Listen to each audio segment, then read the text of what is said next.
তিনি বলছেন যে মাঝে মাঝে নেকাব খুলা ভালো, এটাও খুলে দিতেন, এখানে নেকাব রাখলেন কেন? মাননীয় সংসদ সদস্য এবং স্বরাষ্ট্রমন্ত্রী খুব চমৎকার কিছু কথা বলেছেন। উনি বলেছেন যে share holder is share holder.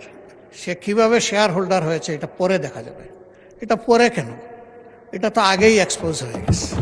এই ব্যাংক থেকে উনি একা নিয়েছেন তার নিজের নামেই ৮২,০০০ কোটি টাকা, আর তার সমুদয় শেয়ার যেগুলা তিনি কিনেছেন ৮২% মালিক হয়ে গিয়েছেন, এগুলার মূল্য হচ্ছে মাত্র ১২,০০০ কোটি টাকা। অর্থাৎ তিনি কই তেল দিয়ে শুধু কই বাজেন নাই, কইও বাচ্ছেন, শোল মাছও বাচ্ছেন।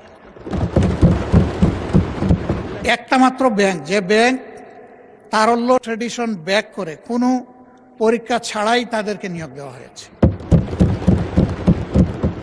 একটা কাগজে কেউ না কেউ সই করে দিয়েছে, এইটাই তার নিয়োগ লেটার। তিনি যে সমস্ত অভিযোগ আনলেন যে কোনো একটা দলের দিকে ইঙ্গিত করে, একেবারে নাম বলে দিলেই পারতেন জামাত ইসলামী।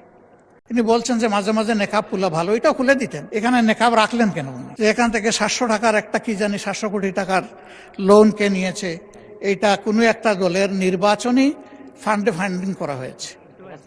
আমি এটা পরিষ্কার জানতে চাই, উনি জামাতকে এটার দ্বারা মিন করেছেন কিনা।